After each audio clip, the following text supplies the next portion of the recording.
Is it working? Hello? Is it working?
Let's see.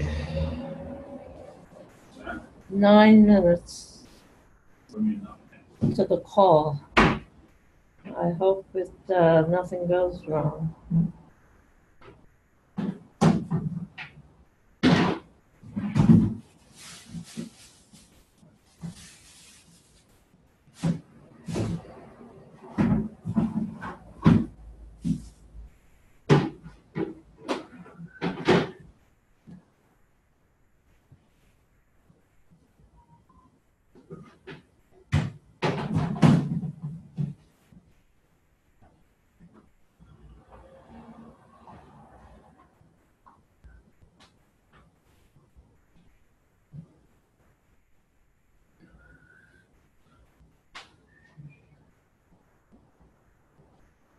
Nobody's on yet.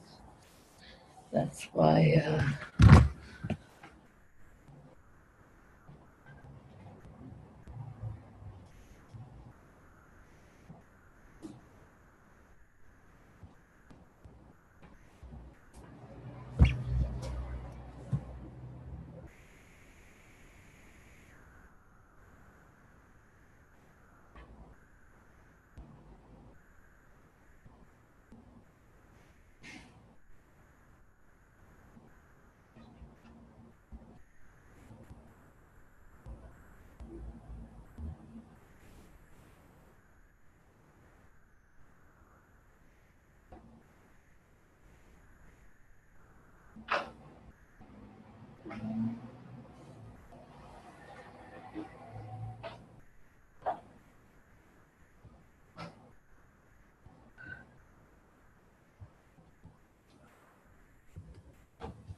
Dr. Chin?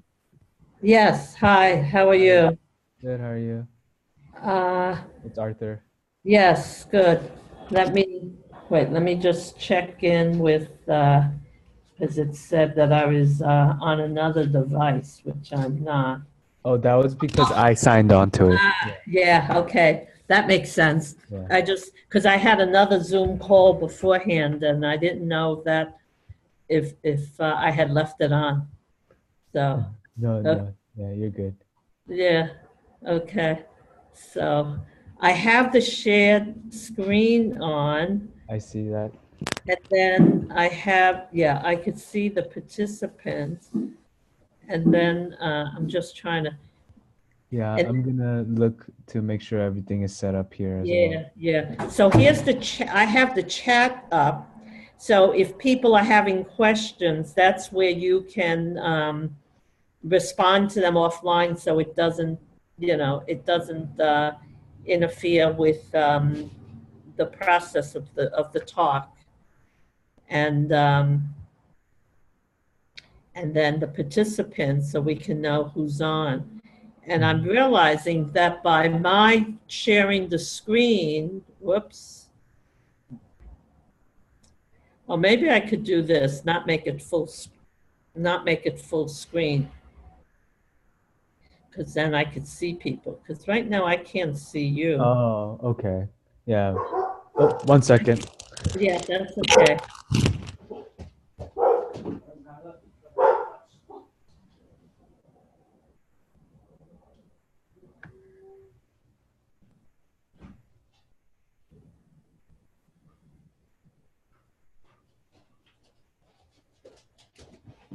No.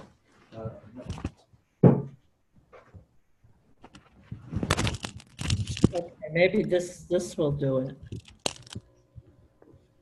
Yeah, I think this does it. I had to change my screen so that Okay. so I could see more people. And then the participants, well, you can click on that to see if we need to. I'm putting it in the corner. Since you Okay. and I are operating the same thing, I think, right? Yes, I'm operating. I logged in through your account to Yeah, have right, the advantage, right, host right, privileges. right. So this is the stop share. And after I go through the slides, I'm trying to think of, uh, let's see, can whoops, wait, let me just, oops, this. Hi there. Oh, that looks like Craig, but I can only see the top of your head, Craig. I know because it says I Bevy and that's Craig. Okay. So I don't know if he hears us, I but don't this is think it's on yet for him. okay. So I think this is, yeah, so this is the chat in case people have questions. And then I'm just putting it down here. So Oh, I yeah. can't see. I can't see that part of the screen. What do you see? I just see your PowerPoint. Oh, okay. Do you see the controls? But you have the controls, right? I have the controls on my end on my screen, but not in the shared screen that you're showing. Okay, okay. So all you see is the share. Do you see the people? I don't see anything but just the PowerPoint slide. Yeah. Oh, I don't see. Yeah, I don't see the people. okay. You don't see the people. All Mm-mm. right, because I see the people. Oh, Which, oh, oh. Do I see the people on my end? Yes, I do. oh, okay, Yeah, yeah. okay, No, yes, I do. I do see the people. okay, okay. Because I want it to be more interactive, so I want to make sure that people can see one another. Yeah. So what I may do is maybe that's what I'll do is if more people get on, I could, so people, uh, Hey, now, Jean, can you hear yeah, me? yes, I Hey, hear, good. Hi, my, Craig. my signal is pretty weak here, and so I'm not gonna do video. Okay, okay. But your voice is coming in loud and clear. Good, okay. It says that the bars aren't high on my end, but anyway. Okay, that sounds good. We have 2 minutes. So, is it just the three of us? Well, just now, I made a mistake. Um, Wait, let's see. I made the mistake. I got my time zones mixed up. Ah, So good thing it was it wasn't the wrong way. So I signed in earlier. Actually, I have everybody muted. So, but let me see. Maybe for now, I'll just unmute people as they come in and then mute them again to just to just recognize them. Okay. Since there's not that many people. Hello? Hello? Hi. Who is this? This is Jean. Hi, Jane. It's Sharon from New York. Oh, hi, Sharon. That's good. How are you? Good. Okay. Yeah, you're on the phone, right? Yes, So, I'm on the phone. so I have Arthur and Craig on, and we still have a minute or two to go. So we'll wait till everybody, others get on, hopefully. And Okay, good. yeah, How are you doing? good, doing well. Okay. What time is it in Australia? It is, it's 9 o'clock. So Okay, in the morning, right. That's good. So the sun has risen. Yeah, the sun has risen. Hi, June. Oops, I guess I have to unmute everybody. Hi, June. Hi, I figured I'd drop in and just, Yeah, I don't know if I can stay for the whole thing, but that's okay. okay. Yeah, that's okay. Okay, well, that's good. I may go on to Zoom, please, but Yeah, I'm gonna mute you because I'm hearing an echo, Sharon, okay? okay, good. Let's see. Is that better? Somebody is, or, let's see, your office muted. Okay, I so think it might be from your speakers. my speaker? Yeah, how would I change that? Let's see. I'm trying to see how. I'm trying to become the host, but I'm not seeing that because then I can mute people and unmute people. Okay, But maybe I can make you the host. yeah, if you can make me the host, that would.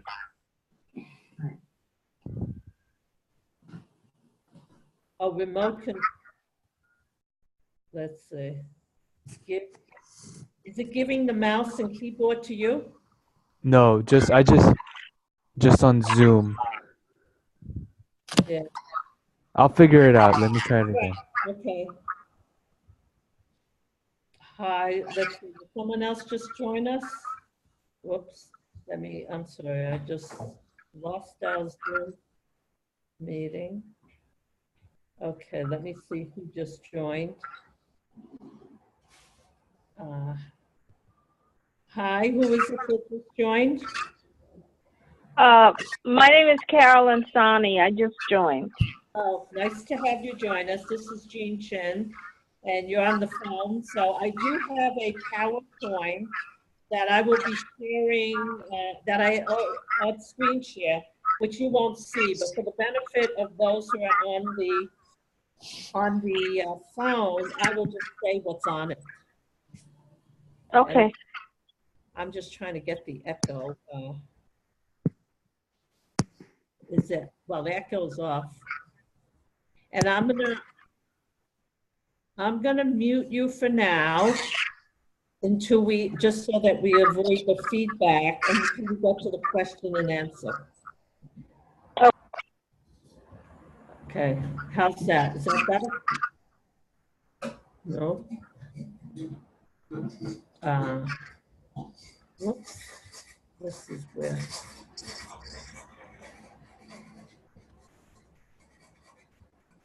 Okay, I'll start in about a minute or two, even though, let's see, I will unmute. Hi, this is Jean Chen, and someone just joined us. You want to identify yourself?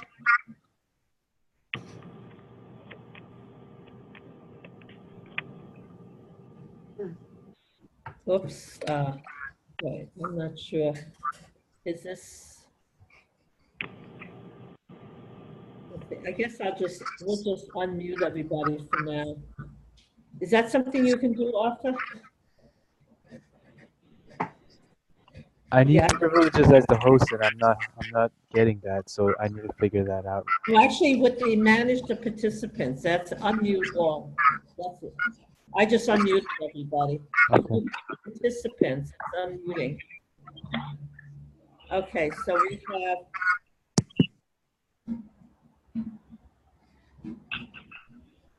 Okay, at this point, given that it's a few minutes after 7, I'm going to get started. And some of you are on the phone. I could avoid the echo. Some of you are on the phone, so you don't see the. Let me try to mute everybody and then. Okay, I'm going to mute you so that I can avoid the echo. And that some of you are on the phone, and so you don't see the PowerPoint that is in front of on the screen. But I'm going to go through all of that. So I want to welcome all of you to this Let's Talk series on science. And the focus is on science with regard to looking at leadership for a new APA as I run for APA president. And my focus is on leadership, particularly, and advancing psychology for the 21st century. So that I think I have 4 goals, of which we have Zoom meetings planned for each one of them, which is practice will be one. This first one's on science. Then I'll have engaging our members in transforming psychology, as well as global and diverse, as well as technology. So to start off, just as an overview, is the other aspect of how I'm describing leadership, which is leadership for change, is leadership for good. And the first step that I've described that to be is that we have to unlearn, to open ourselves to the truths, many truths and perspectives, if we're to advance psychology and APA for the 21st century. So hold on a sec, Jean. So to advance psychology for the 21st century. And the other two dimensions is recognizing truth and trust as underlying principles of what we do and managing the technology before it manages us. And so that my platform is really transforming psychology and a new APA for all our members. So the couple of meeting rules that I want all of you to just pay attention to is, one, to identify when you speak, identify yourself using your first and last name, and mute yourself if you're not speaking so that we don't get feedback. And I do want to hear from every one of you, so let's make sure everybody who wants to speak will speak, can speak. And you can also ask questions in your chat box below, so that if there's a lot of people talking, should be a chat box below that you could click on to make questions. And I have Arthur on the phone, as well as Craig Shearley, who is the chair for the Science Committee, in order to monitor some of the chat and the questions if we get too many. And if I don't get to answer any of your concerns, I can always follow up with you, on my website or in email. So don't feel, because we have really an hour, and the focus is on getting us through within an hour, and therefore it doesn't need to end here. So so here's the focus, the two questions that I want us to talk about, because I really want to hear from people here. The focus is on using our science to solve real world problems. And what are your concerns with regard to science? And what can I do as the APA president to address these concerns? So those are really the two questions that I want us to focus on for this Zoom, because there are other Zoom meetings that will focus on other areas. And if any of the Zoom meetings don't cover it, certainly feel free to email me or go to my chat on the website to ask about them for us to talk about them. And it's also on social media. So I've just bulleted 5 points, and that's the main thing in terms of some science issues. You can talk about any one of them or all of them, and you could add any others, but this is just to give you an idea of some issues that come up. And the sense is that as I hear your concerns, we would integrate that into the campaign, and if I were to be president, to really keep those in mind as we go forward in developing policy and initiatives and all. So one is about conducting interdisciplinary and translational research. The other is about using our science to address and influence public policy and social issues. The third is there's a new structure of APA being proposed, which has raised some concerns amongst different constituents, science being one of them. And then there's science and the public interest, all the issues about social justice, human rights, and things of that type, that how do we link science and public, should we link science and public interest? And then there's the notion of clinical guidelines. So without explaining more about that, these are some issues that you may want to talk about, share your concerns about, and talk about what can I do as APA president to support and address these kinds of things. So I'm going to open this up to have everyone participate as they like, and certainly feel free to ask questions, raise issues, and with regard to that. So I'm going to unmute all of you. Okay, so now you're all unmuted. Oops, which is where we get more than extra. So anyone like to start?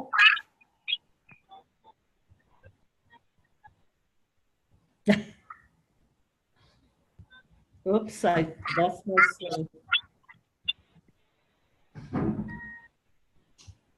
So who would like to start? Craig, maybe, I'll let Craig, the chair, maybe he can have some comments.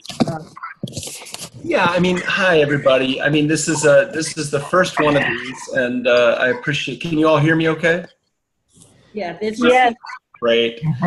Okay, so Jean very kindly asked me to serve in this role, and I've been really interested in watching how this process unfolds. This is the very first one of these that we've tried to do,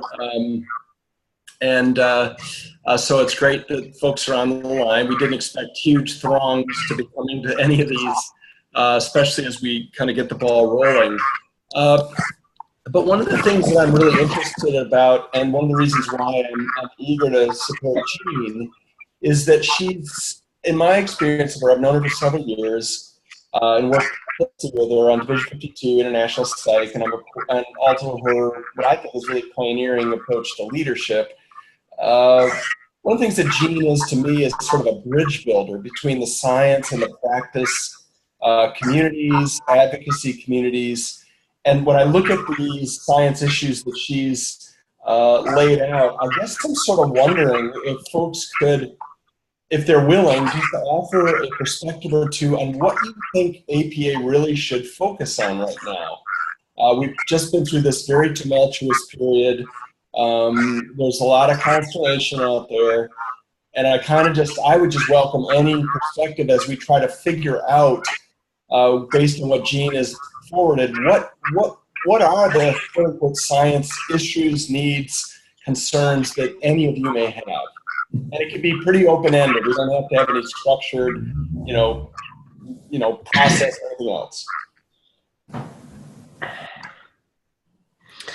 Well, I'd be willing to talk a little bit about these issues. I guess the question, can you hear me? I'm Fred Wirtz. Yeah. Hello, Fred. Yeah. Yes. Hi. Hi, Fred. Hi. Well, when I hear about science, we use the word all the time. But what I'd love to see is more reflection on, what science is. Because psychological science is very, very diverse. It's very methodologically pluralistic. It's very philosophically pluralistic.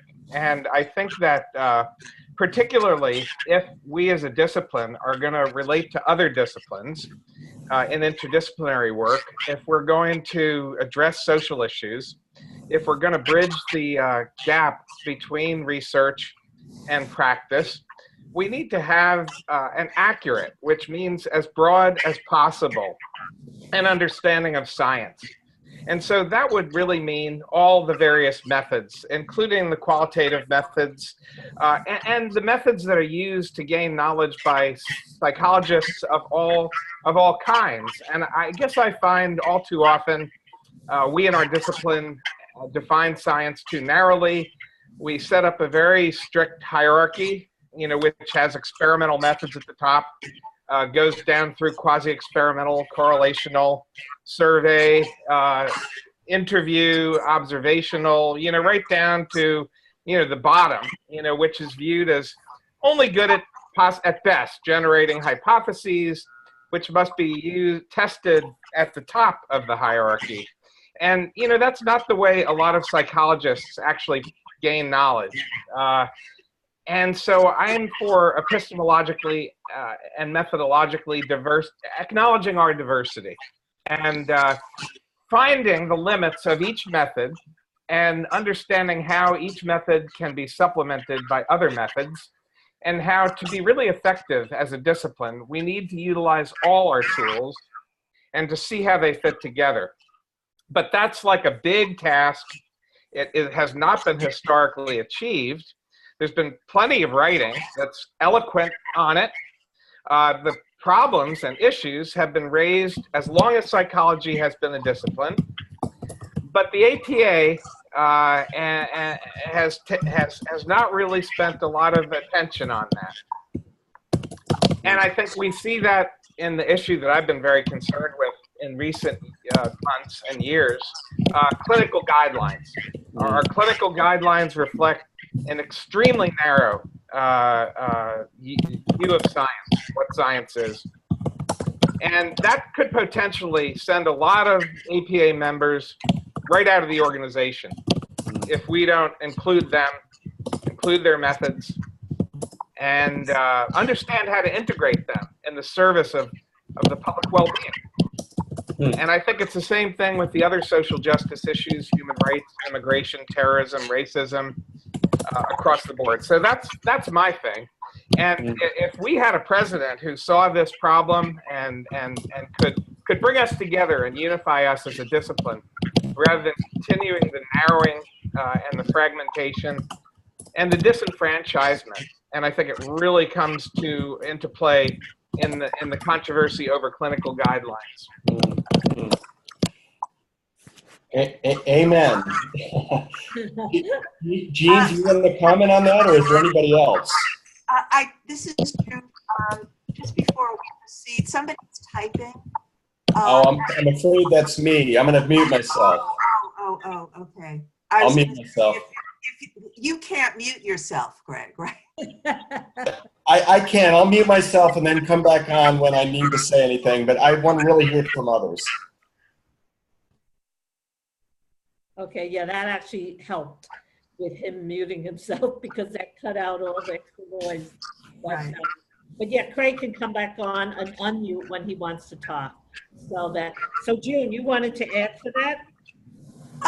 Well, I think that, Fred made a very broad and clear statement about some of our concerns about the discrepancy between what we are doing as psychologists, what we are studying in our science, what we are doing in our practices, and the position that APA has taken in terms of what they are profiling and highlighting. And I think it was very telling at the last council meeting that there was such a big discrepancy between what was being promoted by APA.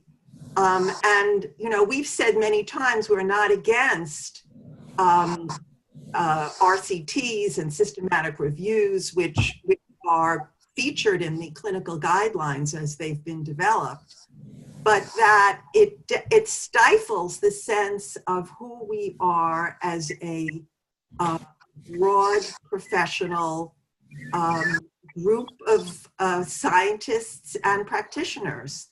And it's a big turnoff. I agree, it's a big turnoff. And, we're fighting to try to make room for a different view about what APA should be spelling out in terms of what science is and what practice is and how the two can integrate better. But we've met with a lot of resistance on that, and it's very concerning. You have a comment about APA can take the leadership in how it frames and presents the issues, as well as promote that kind of dialogue and discussion, which is what you're saying. Right. When that APA is not doing. Yeah, to help us not stifle things. There's some really difficult issues involved here, and I think especially when you take the practitioners into consideration, because there have been very, very eloquent writings within the last 20 or 30 years questioning the idea that science would basically dictate how people practice.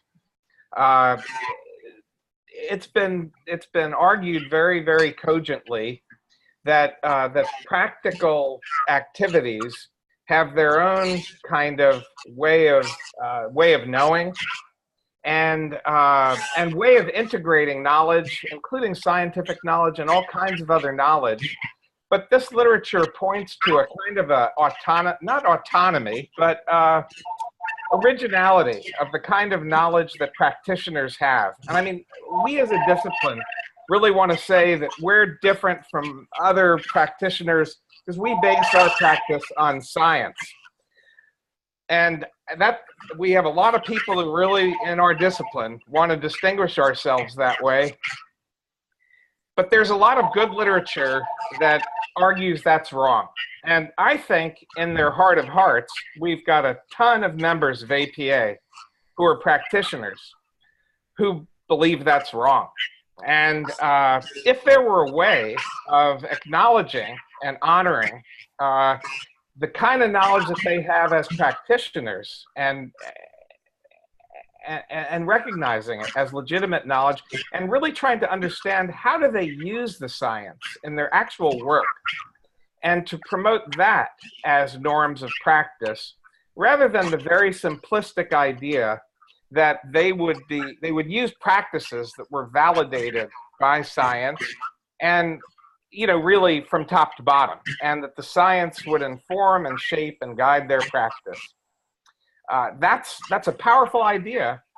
A lot of people really believe it, but I don't think the practitioners really do. But they don't have the background in the philosophy of science and in research methodology. They don't really know the literature I'm even talking about. So they have a heck of a time trying to articulate and justify what they're really doing. But they're becoming disenfranchised by this sort of scientistic model of practice, where practice, is really going to be dictated by the science. My department used to be a scientist practitioner department, and it's moving toward a clinical science model. We're hiring all faculty members who have federal funding. They're all doing experimental, quasi-experimental research. They're not really engaged as much as they used to be in practice, in supervision, in any of those practical things. They're evaporating from the curriculum.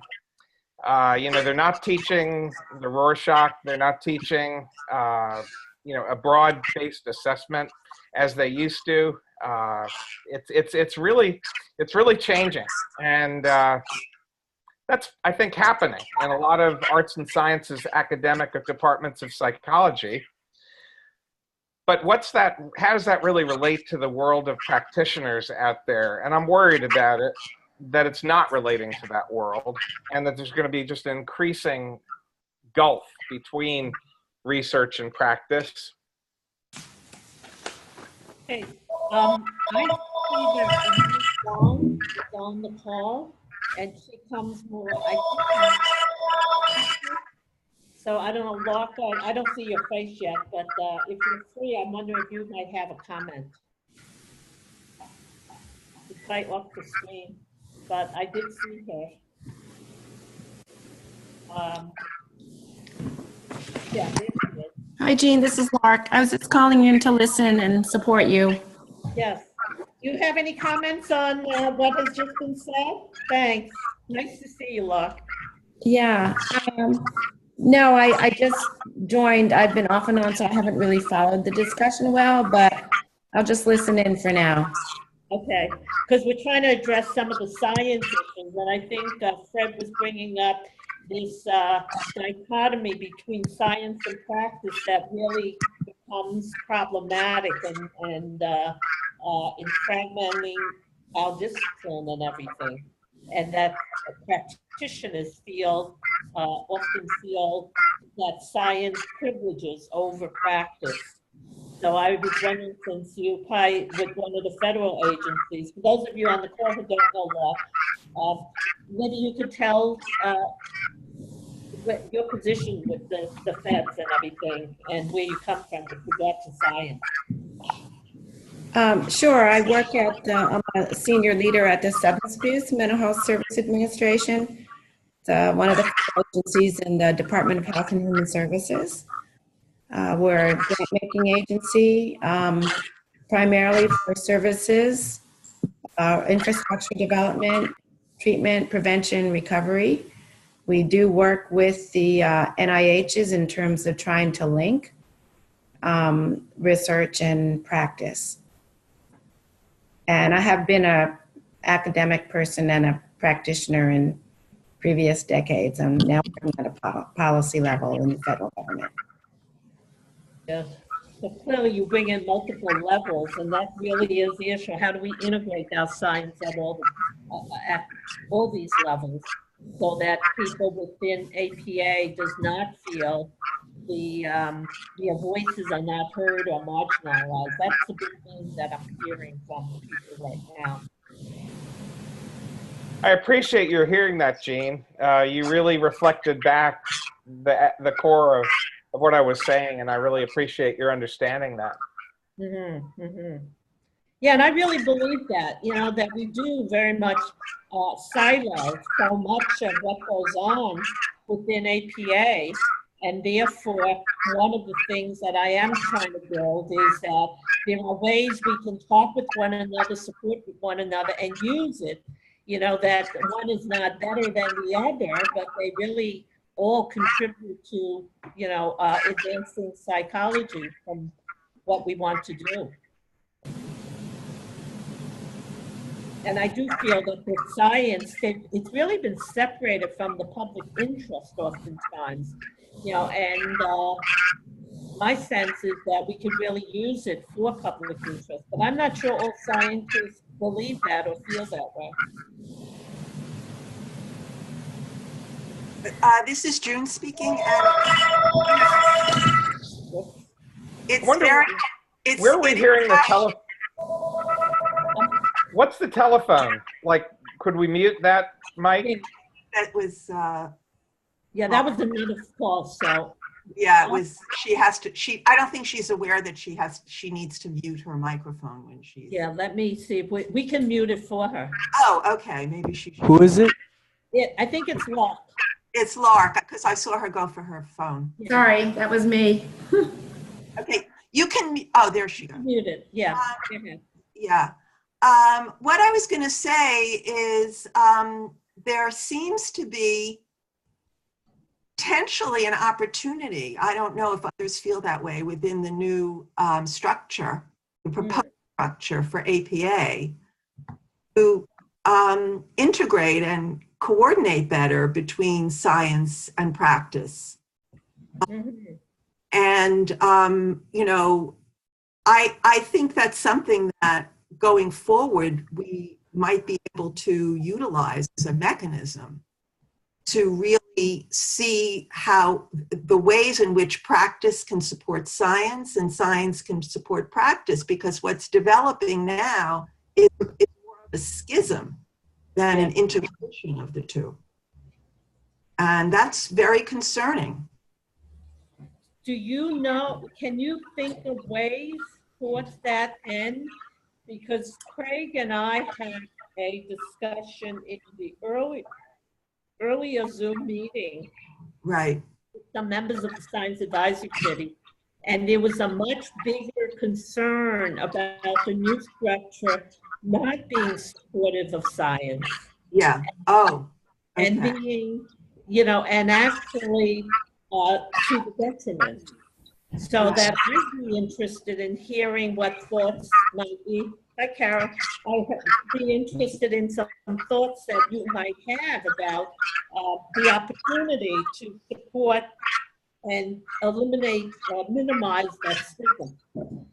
Because Jean, could you elaborate on that, on how the science people are feeling about the new structure? I think the concern, as was expressed to us, was that if you look financially at the allocation of where the money's going to come from, if you merge the C6 and the C3, then how will that take, and then you take the dues, which will then be used to support part of the new C6 under the new structure. I hope I'm not getting too complicated. That could be a detriment to science because it's taking away from science. Now, I know that the argument was, and I didn't flesh that out in our earlier meeting, is the dues are only 10% of the entire APA budget. So therefore, there will be monies coming from the entire budget towards supporting all activities. So that, but I think that was one of the concerns, that that will mean less for science.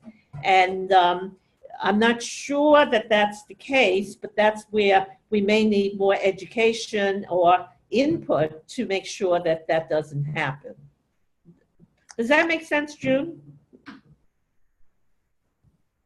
Oops, June must be muted. I'm muted. I have to unmute myself. I mean, I think we have to see how the whole structure plays out, but I do see that there's a potential us to strengthen the science side, actually, through advocacy. Because we are going to be utilizing our powerful advocacy on behalf of science now, and potentially on behalf of funding for science. We've not done that in the past, and I would actually be very interested in seeing how that plays out. The other thing that I was thinking in terms of what you were asking before is, you know, how can people start to feel that APA is more representative of what the members actually are doing as practitioners and as scientists? I think some of that may get defined and played out in terms of the greater policy-making role for council. I think to the extent that council, which is a representative and diverse body, can begin to get on top of that issue and, you know, define itself in terms of its policy-making role, as we're trying to do with our clinical practice guideline, NBI. I mean, I stand here and you know, advertise for it, but I think that that is what we're trying to do, which is to really get council back into the process of looking at what we need to do in terms of policy as a representative body representing our membership. I think that's a really excellent point, June. I'd really echo that. And, you know, I have heard what Jean mentioned, that some members are worried that the new structure will privilege practice and draw funds and emphasis away from science. And I've also heard worry that the public interest, is that the C3 part of the APA, will lose out in the new structure, and that what APA does in areas like social justice, human rights, immigration, terrorism, racism, will not be emphasized as much. And I think that council is a wonderful organization that really is diverse and really does represent all the interests of APA. Actually, science in its broadest sense is represented on council, and practice is represented on council, and all the public interests are represented on council. So that if council could really fulfill its mission in the good governance project and really rise to the oversight role of APA policy, that could really assure that the new structure will serve all members of APA and will serve all the interests of APA. And I think without that council oversight, there's a real risk of APA, not serving the membership in its full breadth and diversity, and the interests of the organization broadly. So I think that's the key. Yeah. And I think, Jean, you as a member of the council leadership team have invaluable experience kind of in this transitional kind of process where council is attempting to assume more of a leadership role in policy oversight, and the difficulties that process is encountering.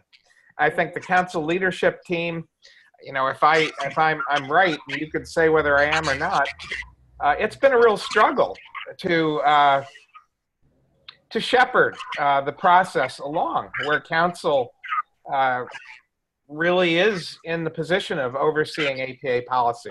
You know, even the agenda of council, you know, and how that's made, it seems like a somewhat contentious process.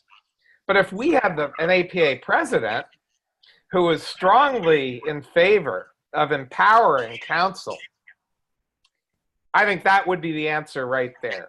I think if we had a really strong APA president who is committed to the good governance project deeply and worked together with council leadership team, this would happen. I think so. I really think so. I think, Gene, I think you could do that as president. You'd be in a position to move this process forward very, very effectively. Well, thanks. And that certainly would be something that I would support and want to do, because really the notion of policy making with the broad representation in a true form of constructive debate and on council in ways that are not contentious would be invaluable, because I think that's been one of the concerns, that council has not been empowered to do that. And you're right, within CLT, it was a new entity, and therefore my work has been there to try to develop or exercise the charge by trying to empower council to really take more of a role in active policy making rather than just quote rubber stamping things that are brought before council. So that certainly would be a goal that I would have in terms of being president. Yes, Marlene. Yes, Jean and everybody else on the call, I just wanted to give a slightly different perspective. I served on the membership board for a few years, stepped down last year, and actually I think it's been more than last year, but anyway, just 2 years ago. And I realized in my time there that 2/3 of the APA membership are practice people, and 1/3 are science and academic. And most of the people that get to go and be in APA governance, people that make the decisions, cast the votes, come up with a lot of the initiatives, are not practitioners. And so there's a sense of taxation without representation, if you will, you know, that practitioners can't leave their practices 3 times a year to go sit on a board or you know, participate in a task force or something in a way. And I don't know if that's true in the science world, but I do know that it's palpable in the practitioner world. Is why belong? So I just wanted to bring up this idea of just the sheer numbers of people actually having an active voice is skewed, you know, just by the sheer membership base. Yeah. And I don't have a solution. I'm just saying, I think that's part of the problem too. How do we activate those people? How do we get them to participate and feel like their voice is getting heard rather than they're responding to some survey or not responding? It really doesn't matter anyway. Yeah. No, I think that's a really good point, Marlene, because I think in addition to what Fred is saying, that it's looking at how does governance operate, you know, and what are the numbers, and that the question of representation, the numbers that you're putting out is if you see how many people in practice versus, but yet they're constrained by the notions of being able to leave their practice for that amount of time to attend and participate in some of the meetings versus science academics who have a little more flexibility, I think, to be able to do that because they don't lose income if they cancel out on a meeting, whereas practitioners do generally.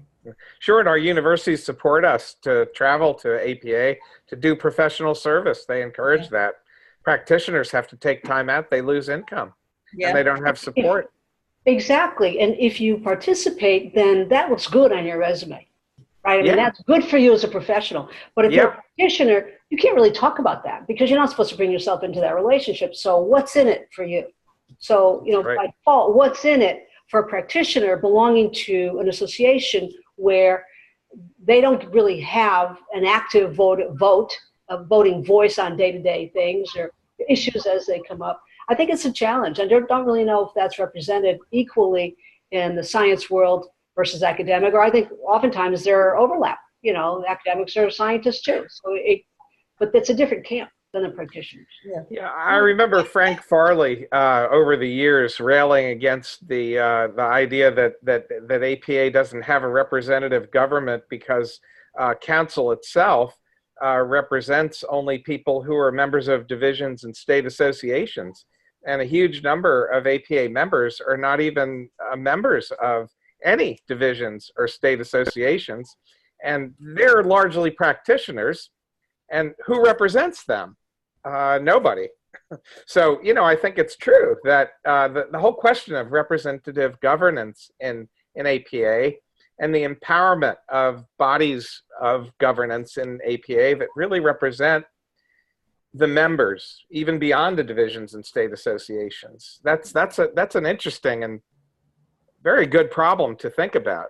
Maybe what we have to do to increase people's ability to attend is do what we're doing right now tonight and having much more. Yeah. I mean, electronic media could really solve this problem. People could get on and talk. Sure. I mean, I don't think people have to attend these huge conventions or these huge meetings in DC. I mean, why can't they do, at least for some of the meetings, what we're doing tonight? Great idea. Yeah.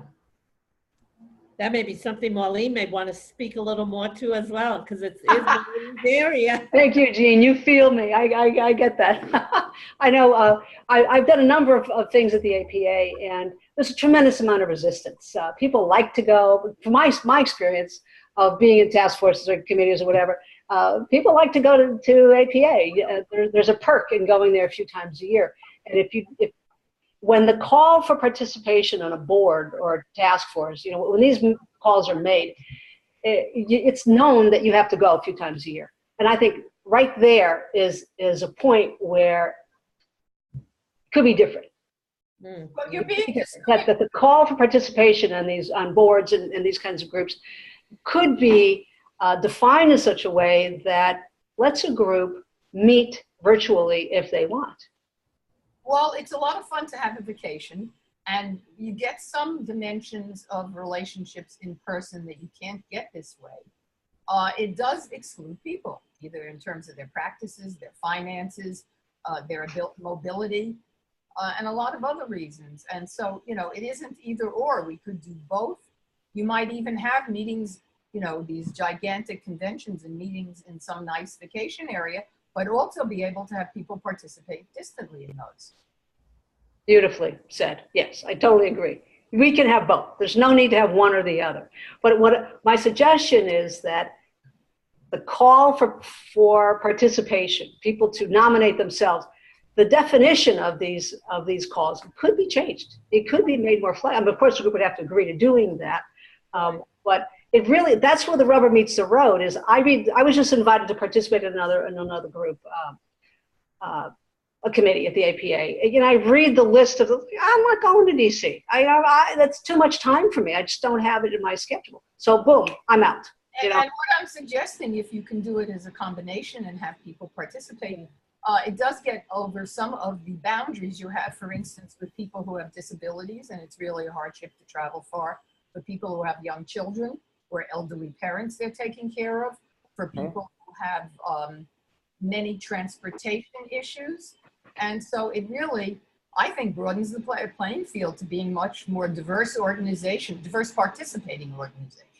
Yes. Right. Yeah, if there was a way for the APA president to actually hold forums, you know, that would really invite people who aren't even involved in APA governance, who don't even go to the convention, who may not be members of divisions or state associations, to address really important issues like practice guidelines, like how APA is engaged in the public interest, social justice issues. It would be incredible to hear from APA members who are really marginalized otherwise. What a wonderful thing to do periodically. And if a few issues were identified to focus on in the period of a year and to engage the full APA membership, really including everybody. And even great. Increase membership by saying we are a very inclusionary organization, and even if you thought you could never come to our conventions, or you're a clinician and you've got kids and all these other things that prevent you from coming to it, we are reaching out now. We are becoming more inclusive, and look, you can attend without having to go out of your own office or your own home. Absolutely. I think what so many of you are saying is so important, and it does lend itself to a conversion of a lot of different things. I think that psychology as a field is at a crisis kind of turning point. What Fred was saying too, where academics are retreating more into their little research cubbyholes, practitioners are feeling the force of all these MAs who are coming out delivering service. This is going to become more and more. There's a sense of kind of, how do we fit in as psychologists? What distinguishes us? What makes us unique?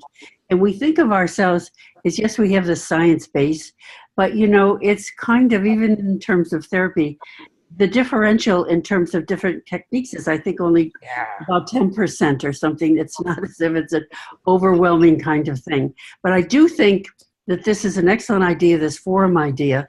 And I think that some social justice issues may be a unifying platform for bringing people from all disciplines around the country together, to work together, bringing practitioners in, bringing scientists in, and I think just about everybody has some human interest component and all. That was beautifully said. Beautifully said. Yeah, that was Sharon.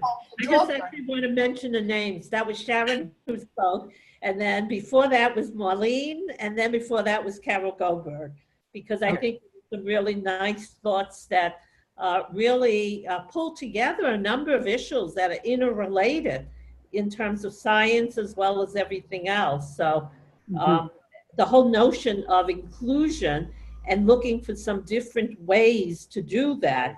You know, so I like your idea, Fred, in terms of hosting some forums, you know, that go beyond, you know, governance and those in governance, but reaching beyond that, because that's a way to get members interested and all. Sure. And even asking explicitly for people whose voices have not been heard sufficiently to participate.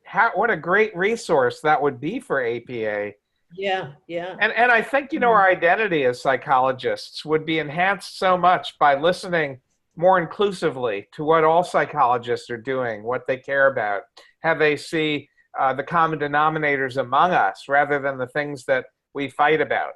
I think that would be so healing for the organization and the discipline. Right. And I think also seeing things from other perspectives. For instance, people tend to be silos, whether if they're clinicians in private practice versus researchers or academics. But, you know, it would be nice to kind of have an in-person, in this context of, you know, online, where you can see people's labs, where you can see people who are doing neuroscience and scans and see what that looks like. And, you know, it would be wonderful just to get more acquainted. I mean, Marlene's dog is very, very compelling. It's Olivia.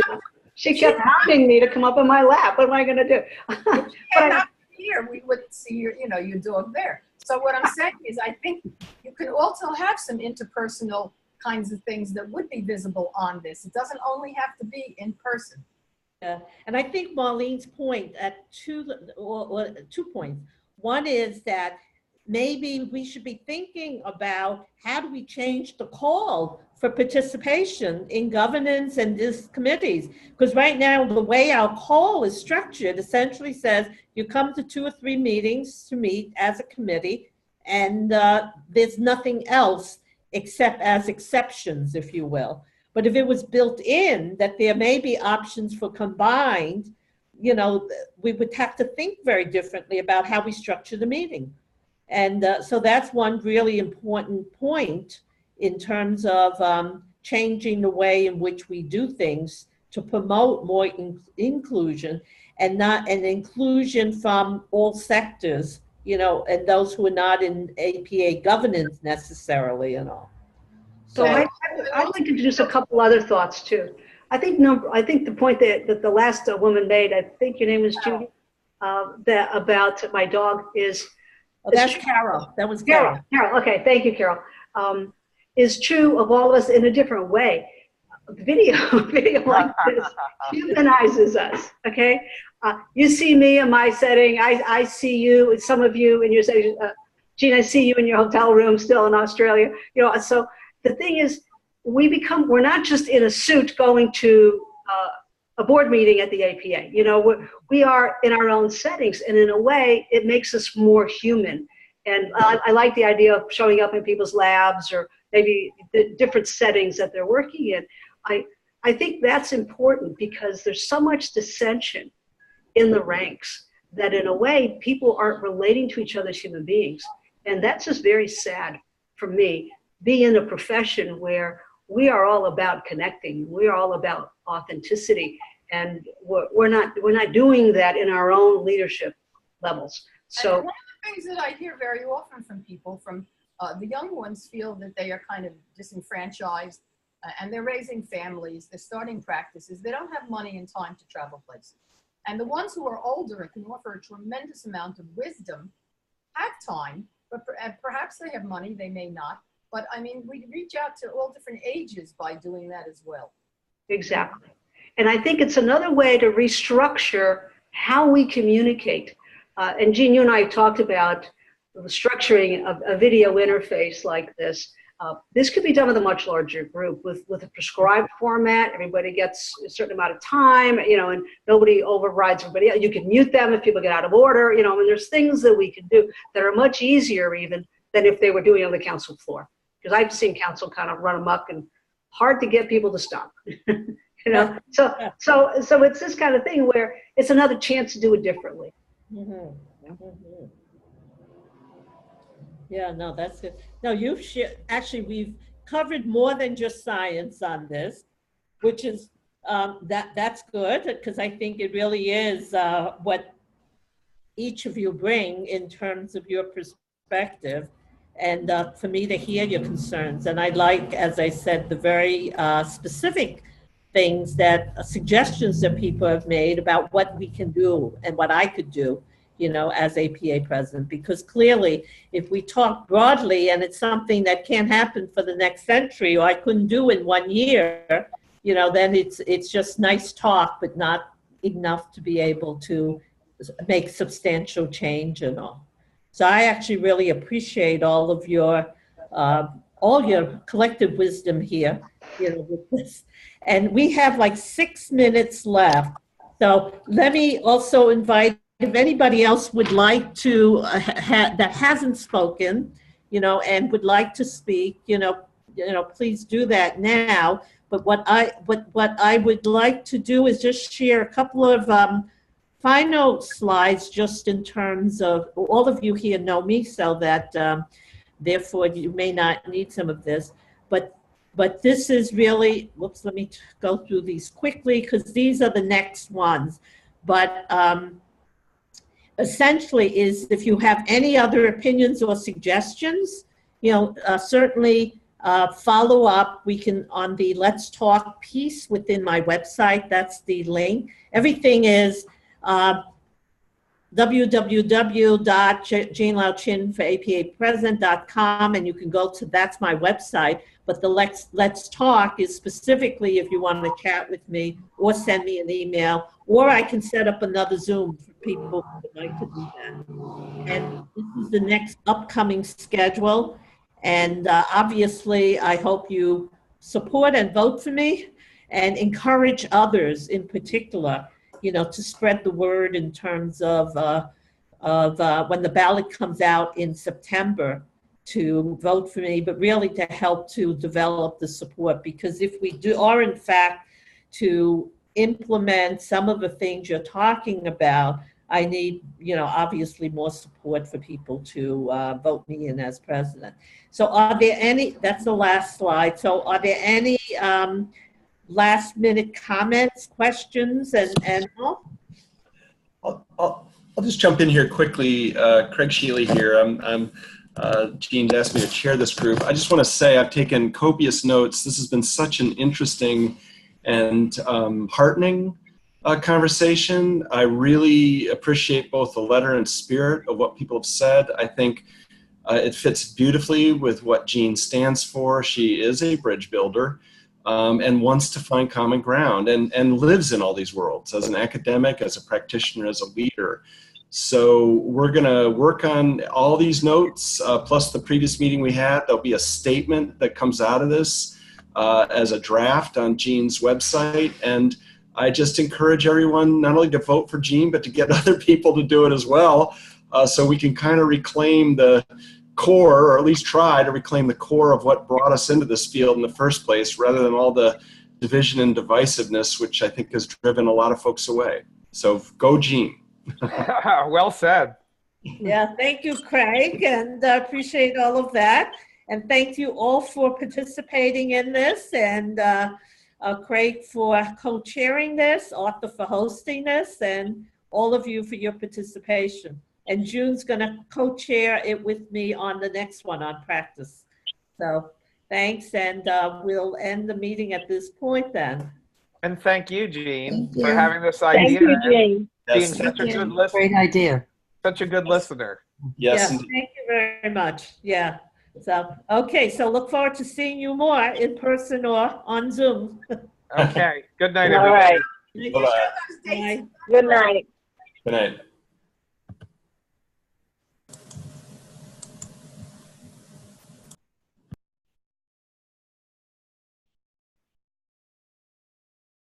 Okay, I think I got how to get the claim be a host in the middle of the thing. But Yeah, I saw that. So that was helpful. Yeah. So, I saw actually, let me stop recording. right, right. Let's see, it's still recording. How do